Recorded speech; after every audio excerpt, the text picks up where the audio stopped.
So I'm here talking with Karen and Colt, who are here demoing two games. One's a mobile game and one is a VR title here. And do you guys work, like, have you named a company yourselves, or are you just kind of indie devs with no name? No, we have named ourselves. We started out no names, and this year we just started branding ourselves completely. So we are Studio217. Yeah. Where did that name come from? Honestly, it came from where we were both at the same college. We graduated from MICA, and honestly, the studio is 217. That's where we spent a lot of our time working. So it's kind of like a quick name, inside joke between us. So we went with it. So. Okay, all right. And are these your first games you guys have ever worked on? We've been working on games together all through college, and these are the ones that we want to show people. Yeah. So these are your prize ponies. Yeah. Okay, you're most proud of. Yeah. All right, well, describe this first one, this VR game. It's called Mister Mart, right? Right. So Mister Mart, the player you play as a customer service agent at a really terrible grocery store. So terrible that customers come up to you to return their items. So you got to use the Leap Motion to use your hands in VR to take those items and put them in a return bin for points. But those customers are going to stay around the desk and stress you out, and they're just going to loiter and stare at you. So what you got to do is get rid of them, because if you stress out too much, you lose the game.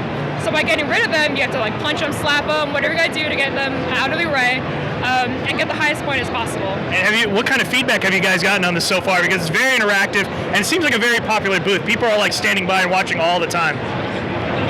People seem to play it people seem to really like it, and like we have to tell people to get off the game because they've been playing for like 20 minutes and like there's a line forming and stuff. So it's been very positive. And are you planning? Is this so far like Oculus ready, or are you planning on porting on to? Is it available on other VR platforms as well? For now, just Oculus. That's how we started. We started this back in 2014 with the DK1. So we're going to make it solid for Oculus and think about the other headsets when they come around. So. And what kind of, if you were to describe the state of this build, is it an alpha, beta? Like, what's your release window? I would say it's like an alpha, beta. It's like an in-between between those two. We're really happy with this build. What we've been showing previously was pretty rough. So this one's a lot cleaner. We're hoping to maybe push it online and have a community growing, and then make an even better version coming up. So. And what kind of feedback have you gotten from people playing here at MAGFest? People really enjoy it. They have fun. They like destruction. Who doesn't? It's like a space to be violent, and it's okay. It's rewarded. And plenty of space to work around in too. Exactly, it's tough. We've had people hit TVs before. We've had people flip tables. Smack in the face. We've almost hit each other in development. We actually have hit each other in development. So it's tough, but it's good. It's good.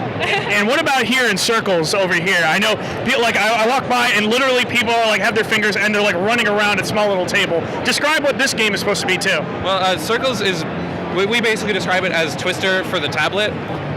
For your hands, and so basically what it is there are a bunch of circles that appear, and this is a 3 to 10 player game, and everybody puts their finger in a circle, and the circles start to move, and everybody has to keep their fingers in the circles for as long as they can, and they see how long they can last as a team, and yeah. And is this like iOS, Android specific, or? It's both. It works on both. We're looking to get it released on both stores within in springtime at some point. That's our next step, is just get it ready for that and get it out there as soon as we can. Okay. And what about the feedback on Circles? What have people been saying about this? People really enjoy it. They immediately say, "Oh, it's like Twister." They totally repeat that. People really enjoy it as a party game.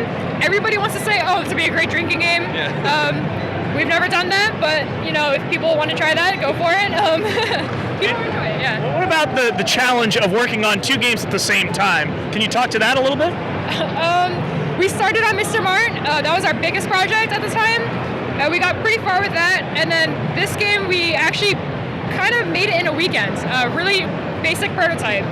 We realized that both of them were going really well, and then we just kind of found the balance of like goals, and so we set them all up over the past year, and just kind of went back and forth and balanced both of them out.